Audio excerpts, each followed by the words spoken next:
Coucou les amis, nouvelle journée de travaux, on est samedi, il fait beau, donc du coup ça nous motive à travailler. Donc je vous montre ce qu'on a fait hier. Donc hier on a continué la tranchée du coup qui va de la grange à la maison, du coup jusqu'au bout, du coup jusqu'au tuyau qu'on avait fait sortir dans le mur. Et après côté regard, voilà, on a fait le circuit pour l'évacuation des futures toilettes et de la douche de la salle de bain.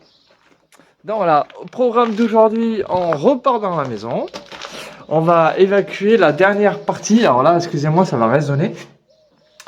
La dernière partie de l'ancienne cuisine qui sera notre futur cellier. Donc là, on va se sortir le meuble vasque, se sortir tous les meubles. Comme ça, le plombier va pouvoir revenir et démonter le cumulus et du coup refaire tout le circuit puisqu'on aura la machine à laver, le sèche-linge, etc., etc.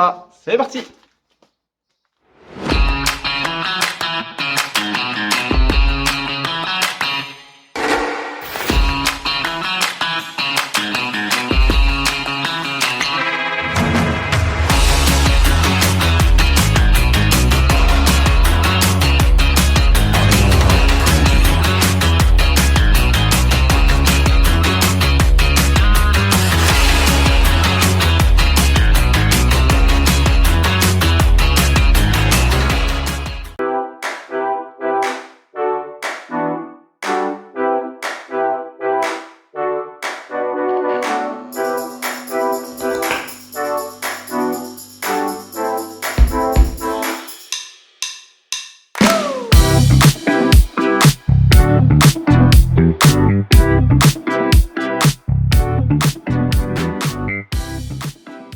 Petite pause dans la vidéo juste pour montrer à quel point ils étaient possédés à l'époque.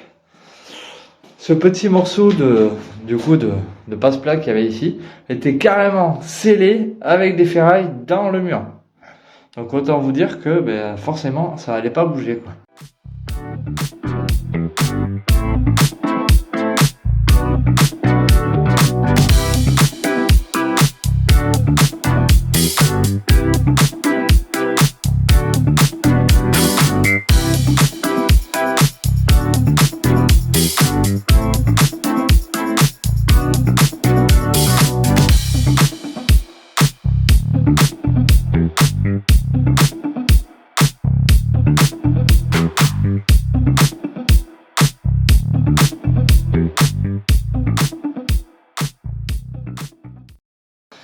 Voilà les amis, comme vous voyez, il ne nous reste plus que l'évier à enlever.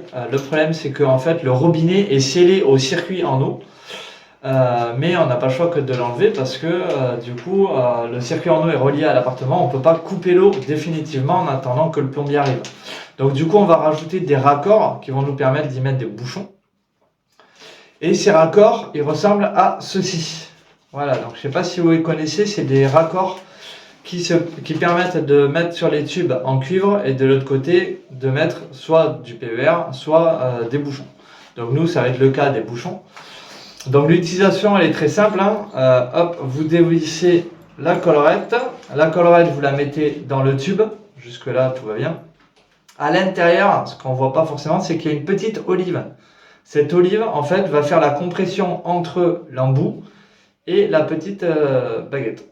Voilà, donc en fait, vous mettez le tuyau à l'intérieur, vous remettez le cuivre, et là, ce qui est bien, c'est qu'il n'y a pas besoin de pince à sertir, il n'y a pas besoin de matériel spécifique, ça se sert avec deux pinces. Avec deux pinces, vous compressez, alors par contre, il faut forcer, parce qu'il faut vraiment que ça soit étanche. Mais le gros avantage, c'est que si vous ne voulez pas investir dans du matériel de plomberie de suite, au moins voilà, c'est une roue de secours, ça peut servir. Nous, ça va permettre, en attendant que le plombier arrive et refasse tout le circuit en PER, ça nous dépanne bien. Voilà, donc du coup, je vous laisse regarder la suite. Mélanie va sûrement essayer de vous montrer de plus près l'installation. Et si vous avez des questions, n'hésitez pas. Si vous avez des commentaires à rajouter également, n'hésitez pas. Je ne suis pas un pro, mais bon, voilà, j'ai quelques connaissances.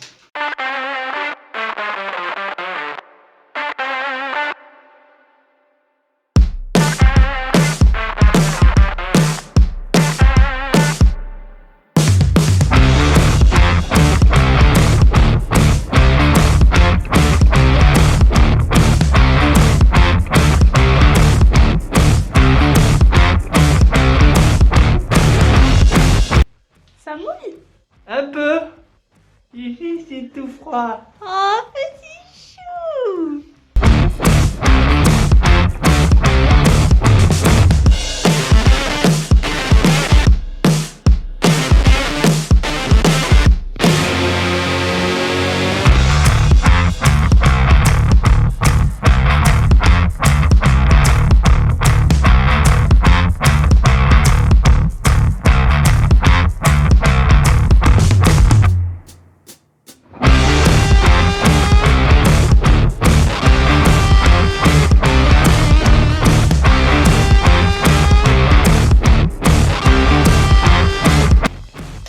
Alors voyons si t'es plus forte.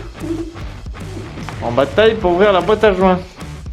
Sans le casser. Le principe est là. Eh ben, a priori, il faut avoir fait des études, hein.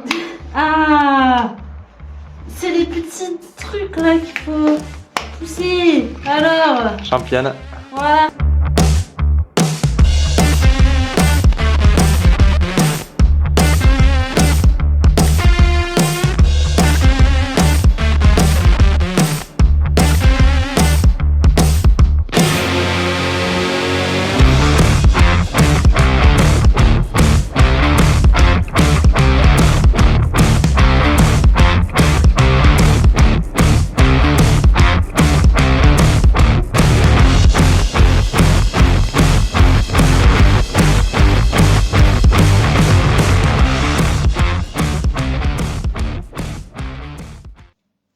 Voilà.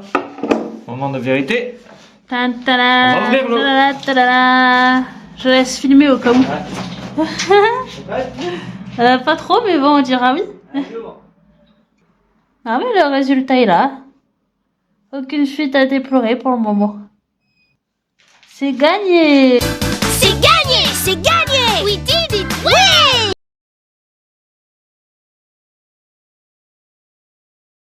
Coucou les amis, nous voilà l'après-midi. Du coup, on s'attaque cet après-midi au plancher des combles. Donc là, ben, c'est super, vous voyez rien. Là, voilà, le beau plancher des combles. Donc du coup, là, pour ceux qui sont nouveaux, bienvenue déjà, hein, avant toute chose. Merci de vous être abonnés, de nous suivre dans cette belle aventure. Donc en fait, on avait enlevé une partie du plancher parce qu'il avait été attaqué par du coup les vrillettes. Et il y avait certaines planches qui étaient dangereuses, donc on avait préféré tout enlever et repartir à zéro. Donc la mission de cet après-midi, du coup, va être de poser les bandes résilientes que je vous ai expliqué dans la précédente vidéo, ou dans une des précédentes vidéos. Je ne sais pas où on en est actuellement. Par la suite, du coup, on s'attaque au plancher. C'est parti!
Coucou les amis, petite vidéo tuto info. Donc comme vous voyez, on avance bien, hein. C'est trop bien. Il nous reste 2 lames d'OSB à poser et ensuite il nous restera pour combler du coup la partie cheminée. Donc c'est super, ça avance trop bien. C'est trop chouette, quelques petits réglages quand même à faire. Mais voilà, donc en gros, on voulait vous montrer un petit peu les vis qu'on utilisait. Hop, alors je vais essayer de vous montrer, voilà, au plus près. Donc c'est des vis spéciales faites pour l'aglo et le bois.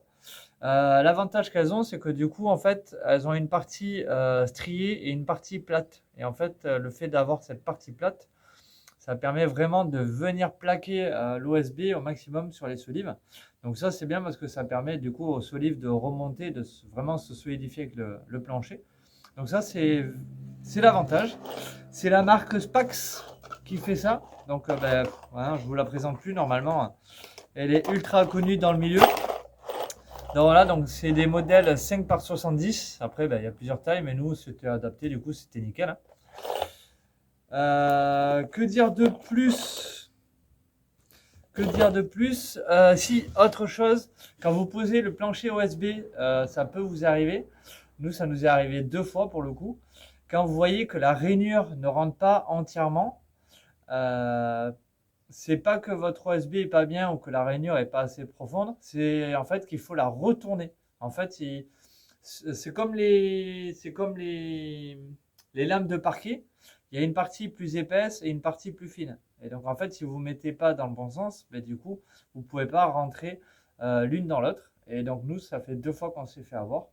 Donc si un jour vous rentrez l'OSB que vous voyez que malgré le fait que vous tapez au burin et tout, ça rentre pas, n'hésitez pas du coup à retourner la solive parce que ça vient sûrement de ça.